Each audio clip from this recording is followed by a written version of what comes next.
Ramen میری بات سنو، تمہیں سر بلال لائبریری میں بلا رہے ہیں۔ رامین پہلے ہی اتنی گھبرائی ہوئی تھی۔ الشبا کی بات سن کے وہ کہنے لگی، نہیں، ابھی مجھے بہت زیادہ لیٹ ہو رہی ہے، مجھے گھر جانا ہے، میں صبح سر بلال کی بات سن لوں گی۔ اس کی آواز میں واضح کپکپاہٹ تھی۔ دیکھو، سارے اسٹوڈنٹ سر بلال سے ہو کے آ گئے ہیں، سب نے اپنی ہر چیز کلیئر کر دی ہے سر کے ساتھ۔ تمہارا پیپر سر کے پاس پڑا ہوا تھا، جاؤ، تمہیں سر بلال بلا رہے ہیں۔ وہ بہت زیادہ ڈر گئی تھی، اس کے چہرے پہ پسینہ آنے لگا۔ وہ جاتی تو بھی مسئلہ ہو جانا تھا، نہ جاتی تب بھی مسئلہ ہو جانا تھا۔ اس وجہ سے وہ گھبرا رہی تھی، اس کا پورا وجود کپکپانے لگا۔ جلدی سے اپنے چہرے پہ آیا ہوا پسینہ صاف کرنے کے بعد وہ وہاں سے واپس آ گئی۔ اس کا ارادہ سر بلال کے پاس جانے کا تھا۔ اس کا دل بہت زیادہ شدت سے دھڑک رہا تھا۔ کافی وقت بعد لائبریری کے پاس آئی، لائبریری کے سامنے کھڑی ہو گئی۔ اندر سے آواز آ رہی تھی، کوئی اور اسٹوڈنٹ بھی موجود تھا۔ اس نے سکھ کا سانس لیا، جلدی سے لائبریری کے اندر چلی گئی۔ جیسے ہی اندر داخل ہوئی تو وہاں پہ موجود اسٹوڈنٹ اوکے کہتے ہوئے اپنا بیگ سنبھالتی ہوئی باہر چلی گئی۔ اس نے جاتی ہوئی اسٹوڈنٹ کی طرف دیکھا، کانپتی ہوئی ان کے قریب آ گئی۔ سر، آپ نے کیا کہنا ہے؟ اس کی آواز کپکپا رہی تھی۔ وہ سر کی نگاہیں اپنے وجود کے آر پار ہوتی محسوس کرنے لگی۔ بار بار اپنے گلے میں ڈالا ہوا دوپٹہ سیٹ کرنے لگی۔ یہاں میرے پاس آؤ، کب سے تمہیں بلایا تھا، کل بھی میں نے تمہیں بلایا، پرسوں بھی بلایا، لیکن نہیں، تمہیں نہیں آنا تھا۔ سر بلال کی بات سن کے وہ کہنے لگی، وہ میں جلدی چلی گئی تھی، مجھے کسی نے بتایا نہیں تھا۔ واؤ، بہت اچھا جھوٹ بول لیتی ہو تم۔ اس کے لبوں پہ ایک عجیب سی خباثت بھری مسکراہٹ بکھری ہوئی تھی۔ وہ بالکل سہم گئی۔ وہ چلتے ہوئے اس کے پاس آیا، کہنے لگا، دیکھو لڑکی، میری بات سنو، اگر تم نے میری بات نہیں مانی تو تمہارے ساتھ میں بہت برا پیش آؤں گا۔ ان کی بات سن کے وہ کہنے لگی، سر آپ غلط کر رہے ہیں، میں آپ کے بارے میں شکایت بھی لگا سکتی ہوں۔ وہ ہنس پڑے تھے۔ بہت اچھا، شکایت لگاؤ گی میرے بارے میں؟ چلو کوئی بات نہیں، جس کو لگانی ہے لگا لو، دیکھ لینا، تمہارا مستقبل مکمل طور پہ تباہ کر دوں گا، کسی کو منہ دکھانے کے قابل نہیں رہو گی۔ وہ لائبریری کا دروازہ بند کر چکے تھے اور اب شاید اس سائڈ پہ کسی نے آنا نہیں تھا، کیونکہ سب اسٹوڈنٹ تو جا چکے تھے۔ وہ چلتے ہوئے اس کے پاس آئے، بالکل اس کے سامنے کھڑے ہو گئے۔ وہ گھبراتے ہوئے پیچھے پیچھے ہونے لگی، تو تمہیں میری بات ماننی ہے یا تمہاری ویڈیو وائرل کر دوں، پھر دیکھنا تمہارے گھر پہ سب کیسے کردار پہ انگلیاں اٹھائیں گے، کیا کچھ تمہارے بارے میں بولا جائے گا، تم کسی کو منہ دکھانے کے قابل نہیں رہو گی۔ ان کی بات سن کے وہ نفی میں سر ہلانے لگی۔ خدا کے لیے سر، آپ ایسا نہیں کر سکتے، ایسا مت کریں، کچھ لمحے میرے ساتھ گزار لو۔ وہ نفی میں سر ہلا رہی تھی، ڈر رہی تھی، میں اپنے گھر والوں کو بتا دوں گی، آپ پہ کیس کر دیں گے، وہ آپ کو چھوڑیں گے نہیں۔ وہ غصے میں بار بار بولنے لگی، اچھا، مجھے ڈرانے کی کوشش کر رہی ہو۔ وہ ہنس پڑے تھے، تمہارے گھر والے کچھ بھی نہیں کر سکیں گے، ایک دفعہ تمہاری عزت چلی جائے گی نا، اس کے بعد جو تمہاری مرضی میرے ساتھ کرو، تم کسی کو منہ دکھانے کے قابل نہیں رہو گی، پلیز ایسے مت کریں۔ میں بالکل بھی ایسی نہیں ہوں۔ وہ اس کے قریب آ گئے، اس کے گلے سے دوپٹہ نکالنے لگے، اس کا بیگ نیچے گر گیا۔ وہ کپکپاتے ہوئے اس کے لمس سے بچنے کی کوشش کر رہی تھی، پیچھے پیچھے جا رہی تھی۔ اگلے ہی لمحے وہ اس کے منہ پہ ہاتھ رکھتے ہوئے اسے پیچھے کی طرف دھکا دے گئے۔ خبردار، جو تم نے یہاں سے ہلنے کی کوشش کی وہ اپنے آپ کو بچانے کی اور چھڑانے کی کوشش کرنے لگی۔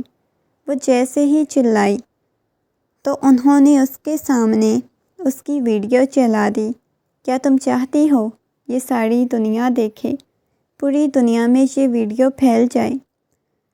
جب تم یونیورسٹی میں آؤ تو سب لوگ تمہیں عجیب نگاہوں سے دیکھیں، تمہارے وجود پہ تبصرے کریں، کیسا تم محسوس کرو گی؟ وہ مسکراتے ہوئے اس کی گال کو سہلاتے ہوئے بولے تو وہ پوری کی پوری کپ کپا اٹھی۔ یہ سوچ کے اس کی روح تک کانپنے لگی۔ وہ اسے بلیک میل کر رہے تھے۔ وہ بالکل اس کے قریب ہو گئے۔ بہت وہ چلاتی رہی، سسکتی رہی، ان کے سامنے ہاتھ جوڑتی رہی، اپنی عزت کی بھیک مانگتی رہی۔ یہاں اس کا سب کچھ تباہ ہو گیا، سب کچھ ختم ہو گیا۔ وہ خود کو بچانا چاہ رہی تھی۔ جس قدر معصوم تھی وہ تو جانتی ہی نہیں تھی کہ اس کے ساتھ کیا کچھ ہو چکا ہے۔ مکمل طور پہ برباد ہو چکی تھی۔ ویسے بھی اس نے برباد ہونا تھا، ایسے بھی وہ برباد ہو گئی۔ اب ویڈیو ڈیلیٹ کی، گھبراتے ہوئے بولی۔ کیا مطلب ویڈیو ڈیلیٹ کر دوں؟ بالکل بھی نہیں، ٹاپرز میں تمہارا نام آئے گا۔ یہ کہتے ہوئے وہ مسکرائے تھے۔ ویڈیو ڈیلیٹ کرو، ویڈیو دوبارہ تمہیں اپنے قریب لانے کے لیے میں استعمال کروں گا، وہ نرمی سے بولے اور وہ پیچھے ہونے لگی۔ اس کا جی چاہ رہا تھا کہیں مر جائے، اس کے ساتھ کچھ کر دے۔ سر نے اسے جانے کی اجازت دے دی۔ جیسے ہی وہ باہر نکلی تو بارش برسنے لگی تھی، بہت تیز بارش برس رہی تھی۔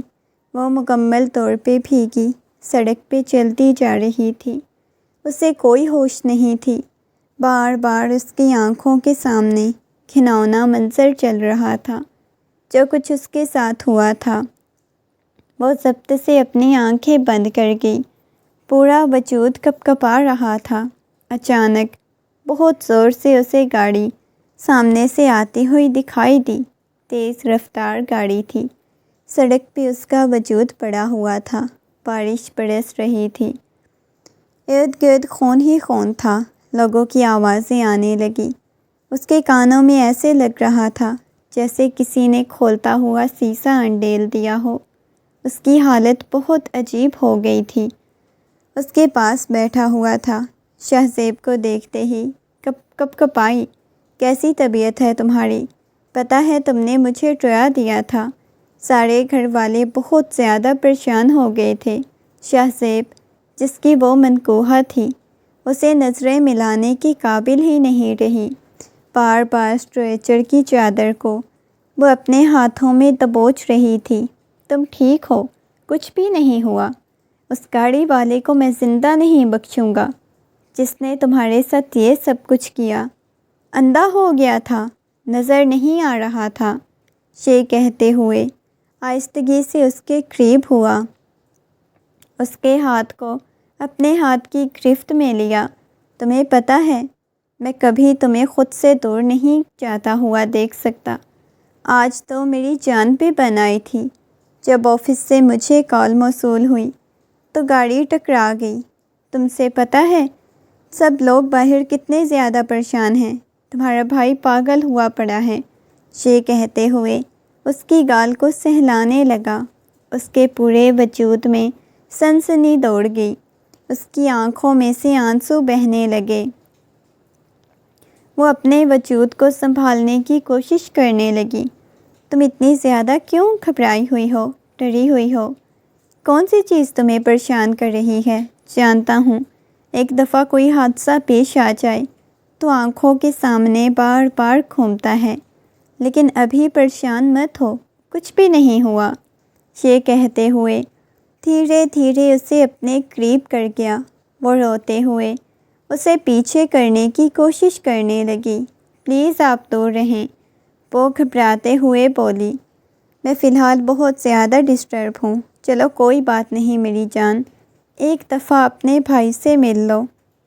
پتہ ہے وہ کتنے پریشان ہیں۔ نہیں پلیز، شاہ زیب مجھے کسی سے نہیں ملنا، آپ کسی کو یہاں آنے مت دیجیے گا، مجھے اکیلا رہنا ہے۔ اس کی آواز کپ کپا رہی تھی، پھیکی ہوئی آواز لگ رہی تھی۔ تم ٹھیک ہو؟ اس نے دوبارہ سے پوچھا۔ اب کی بار شاہ زیب کو اندازہ ہوا تھا وہ ٹھیک نہیں ہے، اس کے ساتھ کوئی مسئلہ ہے جس کی وجہ سے وہ اتنی زیادہ پریشان اور گھبرائی ہوئی لگ رہی ہے۔ چلو ٹھیک ہے، تم ریسٹ کرو۔ شاہ زیب باہر آ گیا۔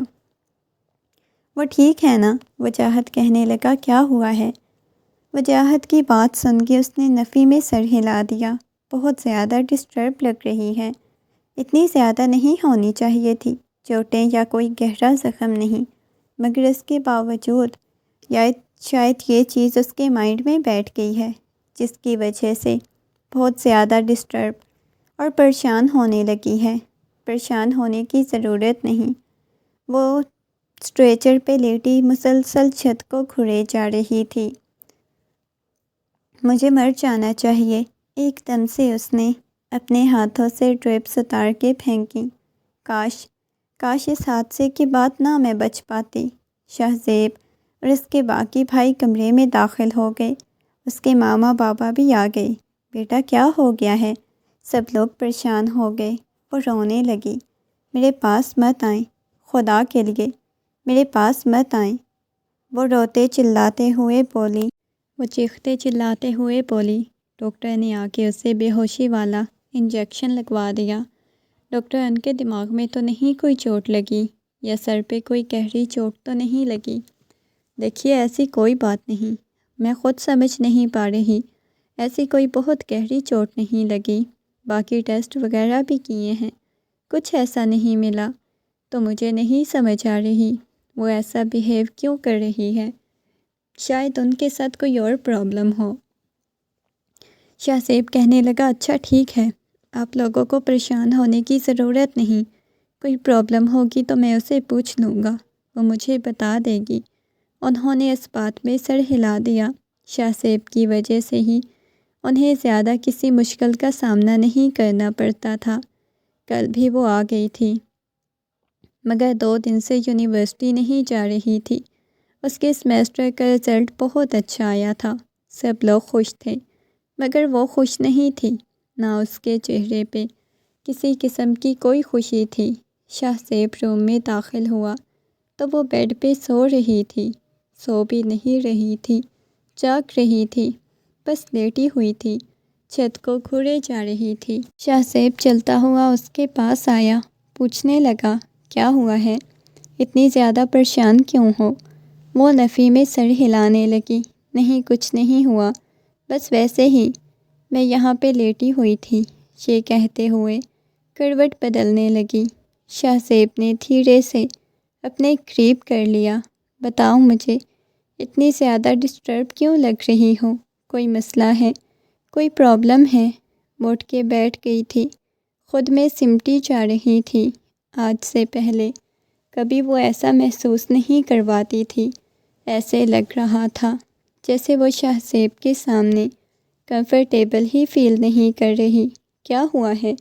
اس کی گال پہ دھیرے سے ہاتھ رکھتے ہوئے پوچھنے لگا، مگر اس کے ہاتھ کو پیچھے چھٹک گئی۔ اسے ہر مرد کا لمس زہر لگ رہا تھا، وہ نہیں چاہتی تھی کہ کوئی اسے چھوئے، کوئی بھی ہاتھ لگائے، جس کی وجہ سے بار بار اس کے ہاتھ کو پیچھے چھٹک رہی تھی۔ بتاؤ نا مجھے کیا ہوا ہے؟ وہ دوبارہ سے نرمی سے گویا ہوا تو وہ نفی میں سر ہلانے لگی۔ میں نے بولا ہے نا کچھ نہیں ہوا، پلیز آپ بھی مجھ سے دور رہیں، وہ گھبراتے ہوئے بولی۔ دیکھو تم بہت زیادہ اوور ری ایکٹ کر رہی ہو اور مجھے یہ چیز پریشان کر رہی ہے۔ تمہیں کوئی مسئلہ ہے، کوئی پریشانی ہے تو مجھے بتانا نہیں چاہتی؟ وہ نرمی سے پوچھنے لگا۔ نہیں کچھ بھی نہیں ہوا، میں نے بولا ہے نا، وہ روتے ہوئے بولی۔ یہ صرف ایکسیڈنٹ کی وجہ سے تو ایسے نہیں کر رہی، پلیز بتا دو کچھ بھی نہیں ہوا، پلیز آپ چلے جائیں، بار بار اگر آپ نے یہی سوال مجھ سے پوچھنا ہے تو یہاں مت آئیے گا۔ یہ کہتے ہوئے اس نے اپنے بالوں کو مٹھیوں میں دبوچ لیا اور بہت شدت سے رونے لگی۔ آج وہ کتنے دنوں بعد یونیورسٹی آئی تھی، مگر پھر بھی ڈسٹرب لگ رہی تھی۔ جیسے ہی یونیورسٹی میں داخل ہوئی تو سب سے پہلے اس کی سر بلال سے ہی ٹکر ہو گئی، جو اسے دیکھ کے عجیب انداز میں ہنس رہے تھے۔ مسکراتے ہوئے کہنے لگے، چھٹی کے بعد ذرا لائبریری میں آنا۔ یہ سن کے اسے یوں لگا جیسے کسی نے اس کے وجود سے جان نکال لی ہو۔ وہ اپنے ہر لڑکی کو اپنے جھانسے میں پھنسا ہی لیتے تھے، جو نہیں پھنستی تھی اسے بلیک میل کرنا شروع کر دیتے تھے۔ ان کا کام صرف اپنی ہوس پوری کرنا تھا اور وہ ان کے خلاف بول بھی نہیں پا رہی تھی۔ رامین، تمہیں کیا ہوا ہے؟ میں دیکھ رہی ہوں آج تم بہت زیادہ پریشان لگ رہی ہو۔ اس کی بات سن کے وہ اپنی تکلیف بھی نہیں بتا پا رہی تھی۔ یہ چیز سب سے زیادہ اسے تکلیف اور اذیت میں مبتلا کر رہی تھی۔ آنکھوں میں سے بساختہ ہی آنسو بہنے لگے۔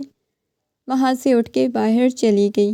الشبا یوں کلاس چھوڑ کے نہیں جا سکتی تھی، اس وجہ سے اس کے پیچھے نہیں گئی، مگر اس کی وجہ سے بہت زیادہ پریشان ہو گئی۔ ایک دفعہ پھر سے اسے ایک اسٹوڈنٹ کہہ کے گئی تھی، تمہیں سر بلال بلا رہے ہیں۔ ایک دفعہ پھر سے وہ بہت زیادہ ڈر گئی، سہم گئی۔ سر بلال کے پاس تو نہیں جانا چاہتی تھی۔ اسے اس قدر سر بلال سے خوف محسوس ہونے لگا تھا، مگر بار بار ان کے بلانے پہ وہ غصے میں لائبریری کی طرف چلی گئی۔ ہنستے ہوئے کہنے لگے، ویسے مجھے امید نہیں تھی کہ تم آؤ گی، تمہیں دیکھ کے خوشی ہو رہی ہے۔ یہ کہتے ہوئے وہ اس کے قریب آنے لگے۔ اگلے ہی لمحے وہ زوردار تماچا ان کے منہ پہ رسید کر گئی۔ تمہیں شرم آنی چاہیے، میں تمہارا نقاب سب دنیا کے سامنے اتاروں گی، میں تمہیں بدنام کر کے رکھ دوں گی، وہ روتے ہوئے بولی، لیکن اس کی آواز کپ کپا رہی تھی۔ وہ ہنستے ہوئے اس کے قریب ہوا، ایک جھٹکے سے اسے قریب کر گیا، پیچھے دھکا دے گئی۔ مجھے ہاتھ لگانے کی کوشش مت کرو، وہ چلانے لگی۔ ٹھیک ہے، جو مرضی کرنا ہے کرو، پھر میں تمہاری ویڈیو وائرل کر دوں گا۔ مجھے کوئی پرواہ نہیں، مجھے ٹکے کی بھی پرواہ نہیں، وہ غصے میں چلاتے ہوئے جذباتی ہو کے یہ بات بول گئی۔ لیکن اسے نہیں معلوم تھا اس کی زندگی مکمل طور پہ فنا ہو جائے گی۔ وہ غصے میں وہاں سے چلی گئی، مگر گھر آتے تک بہت زیادہ پریشان اور الجھی ہوئی لگ رہی تھی۔ بار بار شاہ زیب پوچھ رہا تھا، کیا ہوا ہے؟ کیوں اتنی زیادہ پریشان ہو؟ مگر وہ کوئی بات نہیں بتا رہی تھی۔ کمرے میں چلی گئی۔ اس نے سوچ لیا تھا کل صبح ہی شاہ زیب کو سب کچھ بتا دے گی۔ اس قدر معصوم اور ڈری ہوئی تھی، اور وہ شخص اس کے ذہن میں ایسی باتیں ڈالی تھیں کہ وہ کسی کو کچھ بتا بھی نہیں پا رہی تھی۔ اسے لگ رہا تھا جیسے سب کچھ ختم ہو جائے گا، کسی کو بتائیں۔ اگلی صبح وہ باہر آئی، سب لوگ پہلے ہی ڈائننگ ٹیبل پہ بالکل خاموش بیٹھے ہوئے تھے، کوئی بات ہی نہیں کر رہا تھا۔ جیسے ہی وہ نیچے آئی تو عجیب نگاہوں سے اس کی طرف دیکھا، وہ گھبرا گئی تھی۔ شاہ زیب غصے میں اٹھا، کہنے لگا، یہ سب کچھ کیا ہے؟ اس کے سامنے موبائل کیا، سامنے چلنے والی اس کی ویڈیو تھی۔ اس کا پورا وجود کپ کپانے لگا۔ کیا تم اتنی چھوٹی بچی ہو؟ تمہیں سمجھ نہیں آتی یہ سب کچھ کیا ہے؟ وہ غصے میں چلاتے ہوئے بولا تو وہ رونے لگی تھی، سہم گئی تھی، نفی میں سر ہلانے لگی۔ سر بلال نے جو بات کی تھی انہوں نے وہ کر دکھایا تھا۔ شاہ زیب غصے میں اس کے قریب آنے لگا۔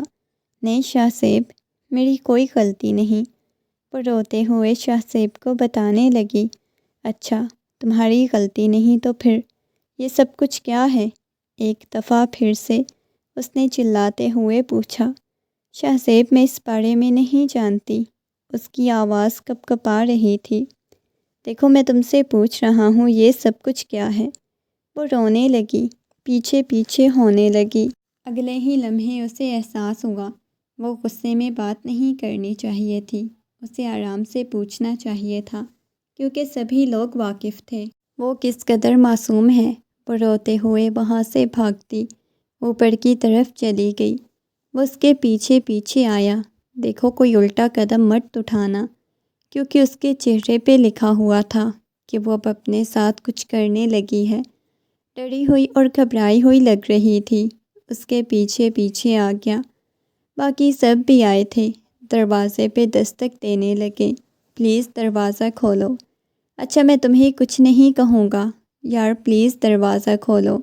شاہ زیب بار بار دروازے پہ دستک دے رہا تھا، مگر رامین نے دروازہ نہیں کھولا۔ رامین میں تمہیں کیا کہہ رہا ہوں، پلیز دروازہ کھولو، یہ بچوں والی حرکتیں بند کرو، دروازہ کھولو۔ وہ چلاتے ہوئے دروازے پہ دستک دے رہا تھا۔ کافی وقت بعد اس کے بابا کہنے لگے، بیٹا دروازہ توڑ دو، وہ ایسے نہیں کھولے گی، دوسری چابی ڈھونڈ کے لاتی ہوں۔ اتنے میں ڈپلیکیٹ چابی لے کے آ گئے۔ کمرے کا دروازہ کھولا تو وہ کہیں نہیں تھی سامنے، شاید واش روم میں تھی۔ واش روم کا دروازہ بھی بند تھا۔ واش روم کے دروازے پہ دستک دینے لگا، پلیز بیٹا دروازہ کھولو۔ شاہ زیب کا اب کی بات صحیح معنوں میں رنگ پھک ہوا تھا۔ پلیز دروازہ کھول دو ایک دفعہ، خدا کے لیے بات کرنی ہے تم سے، کوئی تمہیں کچھ نہیں کرے گا۔ شاہ زیب غصے میں دروازے پہ دستک دیتا رہا، مگر اندر سے کوئی آواز نہیں آئی تھی، یہاں تک کہ سانسوں کی بھی آواز نہیں آ رہی تھی۔ دروازہ ٹوٹا تو وہ سامنے شاور کے نیچے پڑی ہوئی تھی۔ اس کے ہاتھوں میں سے خون بہہ رہا تھا، جو کہ بہہ کے آگے جا رہا تھا۔ جلدی سے اسے بازوؤں میں اٹھا لیا، مکمل طور پہ بھیگی ہوئی تھی۔ اس کے چہرے کا رنگ زرد پڑ چکا تھا۔ فوراً سے لے کے اسے ہسپتال پہنچ گئے۔ خون اس کا بہت زیادہ بہہ چکا تھا، شاید اس نے کمرے میں جاتے ہی اپنے ساتھ یہ سب کچھ کر لیا، جس کی وجہ سے خون اتنا زیادہ بہہ گیا۔ ڈاکٹر نے کچھ ڈرپس وغیرہ لگا دیں، زیادہ پریشانی والی بات نہیں۔ وہ خود ایک دفعہ پھر سے اپنی جان لینے کی کوشش کر رہی تھی۔ سب گھر والوں کو اس نے پریشان کر دیا۔ شاہ زیب تو پاگلوں کی طرح بس اس کی طرف دیکھے جا رہا تھا۔ یا پھر اس لڑکی کے ساتھ کیا ہوا تھا، کیوں اپنے ساتھ ایسا کر رہی تھی؟ وہ ویڈیو جس نے بھی بنائی تھی، شاہ زیب اسے بخشنے والا نہیں تھا، مگر وہ اسے پوچھنا چاہتا تھا۔ وہ یونیورسٹی کے ایک چینجنگ روم کی ویڈیو تھی، جب ان کی ویلکم پارٹی تھی تب کی ان کی ویڈیو بنائی گئی تھی، اور یہ سر بلال کے کہنے پہ ہی بنی تھی، نہ جانے کس کی بنی ہوئی تھی۔ سب سے پہلے تو سر بلال نے اسے ہی نشانہ بنایا۔ سب سے زیادہ تکلیف اسے اس بات کی ہو رہی تھی کہ سب کچھ برباد ہو گیا تھا۔ اس نے اپنی عزت بھی لوٹا دی تھی، اس کے ہاتھ میں کچھ بھی نہیں تھا۔ اس نے ویڈیو بھی ڈیلیٹ نہیں کی، سب کچھ اسے پریشان کیے جا رہا تھا۔ جب اسے ہوش آئی تو وہ اس کے پاس بیٹھا ہوا تھا۔ بتاؤ مجھے، اس کے بارے میں پہلے سے جانتی تھی نا، تم نے مجھے کیوں نہیں بتایا؟ شاہ زیب غصے میں پوچھنے لگا، پلیز آپ لوگ مجھے ڈسٹرب کر رہے ہیں، پلیز مجھ سے کچھ بھی مت پوچھیں۔ وہ روتے ہوئے گھبرا گئی۔ اچھا ٹھیک ہے، ریلیکس ہو جاؤ، یہ کہتے ہوئے وہ باہر چلا گیا۔ اس نے کچھ بتایا ہے کیا؟ وہ نفی میں سر ہلانے لگا۔ وہ کچھ نہیں بتانے والی، اگر اس نے بتانا ہی ہوتا تو وہ بہت پہلے بتا دیتی۔ وجاہت کہنے لگا، مجھے بہت زیادہ ٹینشن بنی ہوئی ہے، یہ بات چھوٹی نہیں، جس نے بھی کیا ہے یونیورسٹی میں سے کیا ہے، کسی ٹیچر نے، مجھے اندازہ ہے، مگر یہ ہماری عزت کا سوال ہے، میں کسی کو بخشنے والا نہیں، بس ایک دفعہ مجھے اس شخص کا نام پتہ چل جائے، پھر دیکھو میں اس کے ساتھ کیا کرتا ہوں۔ وہ غصے میں چلاتے ہوئے بولا، اچھا دیکھو، پریشان مت ہو، کچھ بھی نہیں ہوتا۔ وہ واپس گھر آ چکی تھی ہسپتال سے، مگر کسی بے جان مجسمے کی طرح شاہ زیب اس کی حالت دیکھ دیکھ کے پاگل ہونے لگا۔ اسے ایسی حالت میں دیکھ نہیں پا رہا تھا۔ وہ کہنے لگا، میں اس کے ساتھ رخصتی کروانا چاہتا ہوں، مگر وہ رخصتی کے لیے نہیں مان رہی تھی۔ گھر والوں نے بولا تھا یہی کہ اچھا ہم لوگ رخصتی کروا دیتے ہیں، مگر وہ روتے ہوئے کہنے لگی، مجھے نہیں کرنی رخصتی۔ شاہ زیب کو بولے، مجھے طلاق دے، میں نہیں ہوں ان کے قابل، نہ ان کا نام بتا دو، ہم اسے پکڑ لیں گے، اسے سزا دلوائیں گے، لیکن ایسے نہیں بولو۔ وہ نرمی سے اسے بتانے لگا تو وہ روتے ہوئے کہنے لگی، میں آپ کے قابل ہی نہیں ہوں، جس نے یہ سب کچھ کیا، مجھے کسی کے قابل اس نے نہیں چھوڑا۔ اس سے آگے وہ کچھ بول نہیں پائی۔ تم چھوٹی بچی ہو، نہیں پتہ تمہیں کس نے تمہارے ساتھ کیا کیا۔ وہ گھبرا رہی تھی۔ میں نے بچنے کے لیے، اپنی عزت کو بچانے کے لیے اپنی عزت کما دی۔ یہ کہتے ہوئے وہ مزید شدت سے رونے لگی۔ کیا مطلب، کچھ اور بھی ہوا ہے کیا تمہارے ساتھ؟ اب کی بار شاہ زیب کا رنگ اڑ گیا تھا۔ بتاؤ مجھے، میں تم سے پوچھ رہا ہوں، کچھ اور بھی کیا ہوا ہے تمہارے ساتھ؟ کچھ دوبارہ سے جھنجھوڑا۔ میں تم سے کچھ پوچھ رہا ہوں، کچھ اور بھی ہوا ہے کیا؟ تم مجھے پریشان کر رہی ہو۔ دیکھو مجھے پریشان مت کرو، خدا کے لیے۔ ایک دفعہ پھر سے اسے اپنے قریب کرتا پوچھنے لگا تو وہ نفی میں سر ہلا گئی۔ میں کچھ نہیں جانتی، سسکتے ہوئے بولی، میں تم سے کچھ پوچھ رہا ہوں، خدا کے لیے۔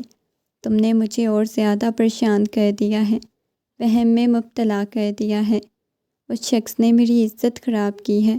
کچھ اور پوچھنا چاہتے ہیں؟ چلانے کی آواز سن کے وجاہت نے دروازے پہ دستک دی۔ کیا ہوا ہے؟ سب ٹھیک تو ہے نا؟ کیوں چلا رہے ہو؟ وجاہت کی بات سن کے اس شخص نے جلدی سے آنسو صاف کیے، کہنے لگا، نہیں کچھ نہیں ہوا۔ وہ کمزور نہیں پڑنا چاہتا تھا، بہادر رہنا چاہتا تھا، مگر کمزور ہونے لگا۔ دن گزرنے کے ساتھ ساتھ اس کی حالت بہت بری ہونے لگی۔ رات کا وقت تھا۔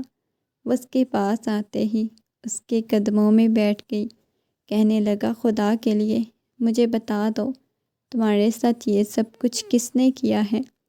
اگر تم نہیں بتاؤ گی تو میں اپنے ساتھ کچھ کر لوں گا۔ وہ چلایا تھا، تمہارا گنہگار یوں ہی گھومتا رہے گا، نہ جانے کتنی لڑکیوں کی زندگی برباد کر دے گا۔ یہ سب کچھ میرے ساتھ سر بلال نے کیا ہے۔ یہ بتاتے ہوئے اس کا دل خون کے آنسو رونے لگا تھا۔ وہ استاد جو باپ کی جگہ پہ ہوتا ہے، اس نے یہ سب کچھ کیا تھا۔ اس کے کانوں سے دھواں نکلنے لگا۔ ان کا یونیورسٹی کا ٹیچر، جسے بہت اچھا مانا جاتا تھا، جس کے بارے میں بہت سے لوگ جانتے تھے، وہ یہ سب کچھ کر سکتا ہے۔ وہ نفی میں سر ہلانے لگا۔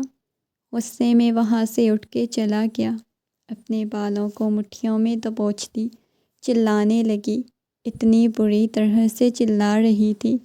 آج بھی اسے اپنے آپ سے، اپنے وجود سے گھن محسوس ہو رہی تھی، نفرت محسوس ہو رہی تھی۔ کیونکہ آخر میرے ساتھ کیوں ایسا ہوا؟ میں نے کیا بگاڑا تھا؟ میں نے ایسا کون سا گناہ کیا جس کی مجھے اتنی بڑی سزا ملی؟ کاش میں سب کچھ بتا دیتی، پہلے ہی فیملی والوں کو، جو ہونا تھا ہو جاتا۔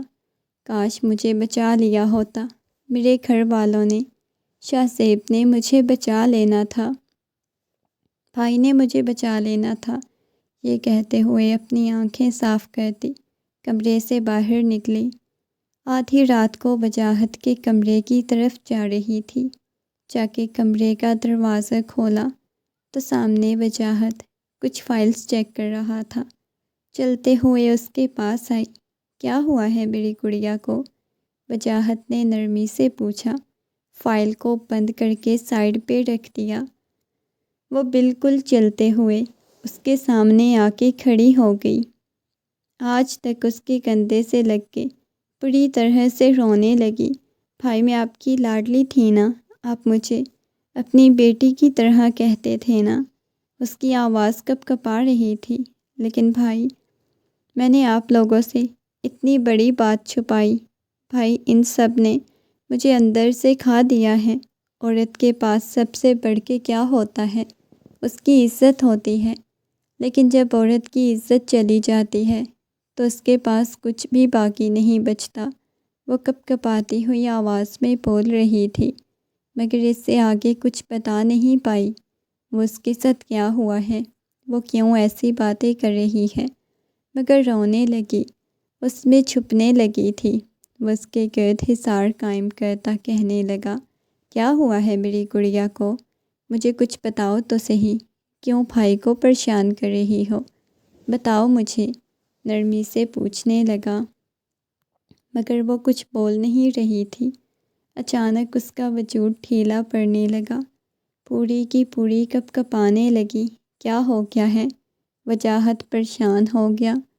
آہستگی سے اسے اپنے حصار میں لیا ہوا تھا، مگر وہ کھڑی بھی نہیں ہو پا رہی تھی۔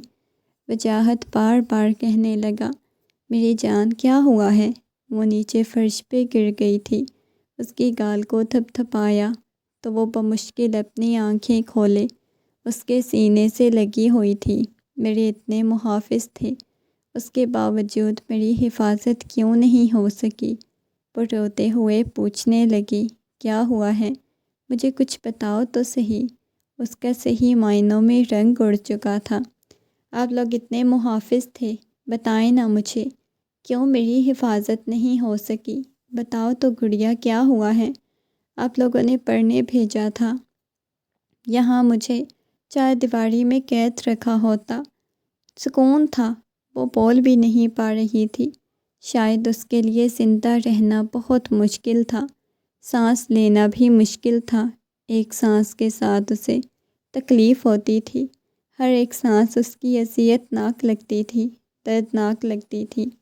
ہر سانس پہ روتی سسکتی تھی۔ وہ کہنے لگی، ہر سانس میں میں نے اپنے اوپر گزری تکلیف کو اکیلے محسوس کیا، کسی کو بتا نہیں پائی۔ بہت بری حالت ہے بھائی، میں زندہ نہیں رہنا چاہتی۔ یہ کہتے ہوئے وہ بے ہوش ہو گئی، ہوش و حواس کی دنیا سے بیگانہ ہو گئی۔ مجھے اسے بازوؤں میں اٹھایا، لے کے ہسپتال پہنچ گیا۔ اس کی کنڈیشن بہت بری ہونے لگی، چہرے پہ چھائی ہوئی اداسی، دل میں تکلیف، ہر چیز پاگل کر رہی تھی۔ سب حویلی والوں کو بھی اس نے پاگل کر دیا، سب اس قدر پریشان تھے۔ شاہ زیب کا کچھ پتہ نہیں تھا۔ اچانک سے شاہ زیب کہاں چلا گیا؟ ڈاکٹرز بار بار کہہ رہی تھی، ٹھیک ہے، ان کی کنڈیشن بہت خراب ہے، یہاں تک کہ وہ وینٹیلیٹر پہ پہنچ چکی تھی۔ 2 دن گزر گئے۔ 2 دن بعد بلال، جو پورے میڈیا کے سامنے آ چکا تھا، جس کے بارے میں کئی لڑکیوں نے گواہی دی، وہ کس قدر نیچ گھٹیا انسان تھا، کتنی لڑکیوں کی زندگی برباد کر چکا تھا۔ شاہ زیب نے اس بندے کو بے نقاب کر دیا، ساری دنیا کے سامنے لے آیا۔ اس جیسے ٹیچرز ہوتے ہیں جس کی وجہ سے اور بھی ٹیچر بے وجہ بدنام ہوتے ہیں، شرافت کا ڈھونگ رچاتے ہیں۔ یہ کتنی لڑکیوں کی زندگی برباد کر گیا تھا، کتنا کچھ اس نے کر لیا تھا۔ ان ساری لڑکیوں میں صرف وہی شامل تھی جو سب سے زیادہ معصوم تھی۔ ہمیشہ وہ ان لڑکیوں کو ہی اپنا نشانہ بناتا تھا جو معصوم تھی، جو کچھ بتانے سے ڈرتی تھی، جن کو آسانی سے بلیک میل کیا جا سکتا تھا۔ اسے کوئی ہوش نہیں آ رہی تھی، وہ بالکل پاگل ہو چکی تھی۔ اسے عجیب سی حالت تھی، اب اسے نہیں فرق پڑتا تھا اس کے گنہگار کو سزا ملتی یا نہ ملتی۔ وہ خود زندگی اور موت کی کشمکش میں تھی، زندگی اور موت سے لڑ رہی تھی۔ اس وقت شاہ زیب کو اس کی فکر نہیں تھی، اس سے زیادہ تو اس کے گنہگار کو سزا دلوانے کی ٹینشن لگی ہوئی تھی۔ بدنام کرنے کے جرم میں، لڑکیوں کو زیادتی کا نشانہ بنانے کے جرم میں اسے 10 سال قید کی سزا سنائی گئی۔ کتنے عرصے بعد وہ واپس آیا۔ شاہ زیب جیسے ہی آیا، وجاہت سے کہنے لگا وہ کیسی ہے؟ وجاہت نے کوئی جواب نہیں دیا۔ پلیز وجاہت بتاؤ، تمہیں پتہ ہے میں اسے کتنی زیادہ محبت کرتا ہوں۔ وجاہت کوئی جواب نہیں دے رہا تھا۔ میں پہلے ٹینشن اور پریشانی میں ہوں، مجھے کچھ بھی سمجھ نہیں آ رہی میں کیا کروں، میں اس وجہ سے بہت پریشان ہوں۔ شاہ زیب کہنے لگا دیکھو، میں اسے محبت کرتا ہوں، مجھے بتاؤ وہ ٹھیک ہے نا؟ اس نے اس بات میں سر ہلا دیا۔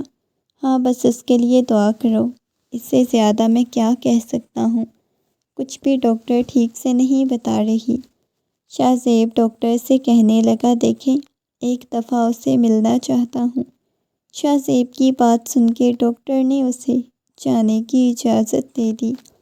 وہ اندر داخل ہوا تو سامنے اسٹریچر پہ پڑی ہوئی تھی، آکسیجن ماسک لگا ہوا تھا، بالکل اس کے قریب آ کے بیٹھ گیا، اس کے ہاتھ کو اپنے ہاتھ کی گرفت میں لے کے اس کے ہاتھ کو اپنے لبوں سے لگا لیا۔ تمہیں پتہ ہے میں تم سے کتنی زیادہ محبت کرتا ہوں، تمہارے گنہگار کو میں نے سزا دلوا دی، بس ٹھیک ہو جاؤ نا جلدی سے۔ اس کے ہاتھوں کو اپنے لبوں سے لگا گیا۔ اس نے ہلکی ہلکی آنکھیں کھول کے دیکھا، اسے آکسیجن ماسک لگا ہوا تھا۔ اسے اتارنے لگی۔ کیا ہو گیا ہے؟ پلیز اسے مت اتارو۔ نرمی سے اس کے قریب ہو گیا۔ وہ آہستگی سے اٹھنے لگی۔ میں نہیں جینا چاہتی، وہ کپ کپاتی ہوئی آواز میں بولی۔ اس کی آواز نہیں نکلی۔ کیوں نہیں جینا چاہتی؟ مجھے بھی مار دینا، وہ نرمی سے پوچھنے لگا۔ میں نے سب کچھ کھو دیا، میرے پاس کچھ باقی نہیں بچا، میں جی کے کیا کروں گی؟ وہ کپ کپاتی ہوئی آواز میں بولی۔ تو وہ آج تک نرمی سے اس کی پیشانی کو چوم گیا، اس کے ہاتھوں کو چومنے لگا، مگر وہ بہت کمزور لگ رہی تھی، بہت زیادہ کمزور تھی۔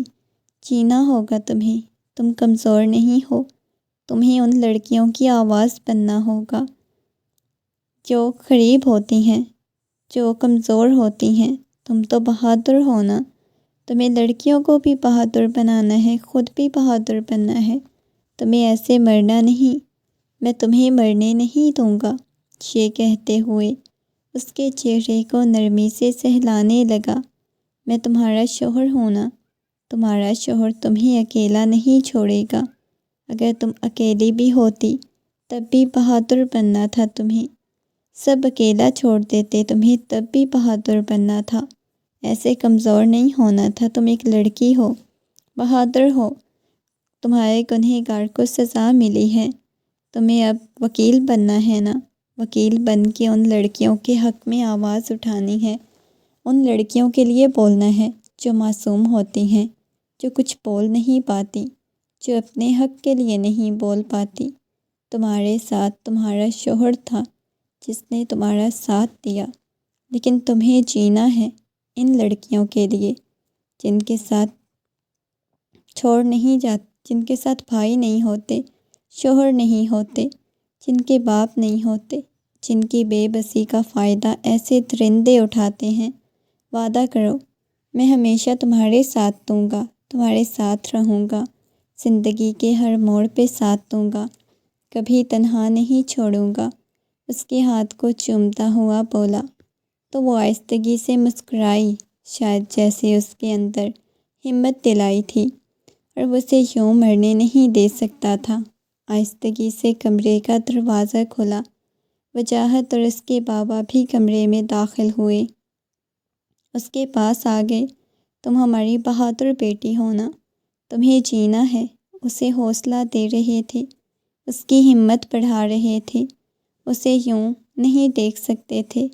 ان تینوں مردوں کو دیکھ رہی تھی جو اس کی طاقت بن رہے تھے، جو انہیں کچھ نہیں کہہ سکتے تھے۔ اسے یقین تھا دنیا والوں کے آگے بھی کھڑے ہو جائیں گے، کسی کو اس کے کردار پہ انگلی نہیں اٹھانے دیں گے۔ وہ مسکراتے ہوئے اپنی آنکھیں بند کر گئی۔ اسے اپنی قسمت پہ رشک آیا۔ اتنا کچھ ہونے کے باوجود بھی آہستگی سے کمرے کا دروازہ کھلا۔ وجاہت اس کے بابا بھی کمرے میں داخل ہو گئے، اس کے پاس آ گئے۔ تم ہماری بہادر بیٹی ہو نا، تمہیں جینا ہے۔ اسے حوصلہ دے رہے تھے، اس کی ہمت بڑھا رہے تھے۔ وہ اسے یوں نہیں دیکھ سکتے تھے۔ ان تینوں مردوں کو دیکھ رہی تھی جو اس کی طاقت بن رہے تھے۔ جب وہ انہیں کچھ کہہ نہیں سکتے تھے تو اسے یقین تھا دنیا والوں کے بھی آگے کھڑے ہو جائیں گے، کسی کو اس کے کردار پہ انگلی نہیں اٹھانے دیں گے۔ مسکراتے ہوئے آنکھیں بند کر گئی۔ اپنی قسمت پہ رشک آیا۔ اتنا کچھ ہونے کے باوجود اس کے ساتھ بہادر مردوں کا ساتھ تھا جو اس کا ساتھ دے رہے تھے، اسے بہادر بنا رہے تھے۔ آہستہ آہستہ ٹھیک ہونے لگی۔ کوئی کہہ نہیں سکتا تھا وہ موت کے منہ سے نکل کے واپس آئی ہے، کیونکہ اسے دلاسا دیا گیا، اسے حوصلہ دیا گیا۔ سب سے بڑھ کے اس کے باپ بھائی نے، اس کے شوہر نے حوصلہ دیا، بجائے اسے غلط کہنے کے، اس کے کردار پہ انگلی اٹھانے کے، اسے ڈانٹنے کے۔ شاید بہت سی ایسی لڑکیاں جو ایسی تکلیف سے گزر رہی ہوتی ہیں، لوگوں کی باتوں اور تانوں کی وجہ سے زندگی کی بازی ہار جاتی ہیں۔ شاید انہیں کچھ مخلص رشتوں کے دیے گئے حوصلے اور دلاسے زندگی کی طرف لوٹانے میں مدد کر سکتے ہیں، ورنہ وہ موت کو گلے لگا لیتی ہیں۔ اس نے ثابت کر دیا تھا وہ بہادر ہے۔ سر بلال جیسے درندوں کو ان کے انجام تک پہنچانے کے لیے وہ زندہ بچ گئی۔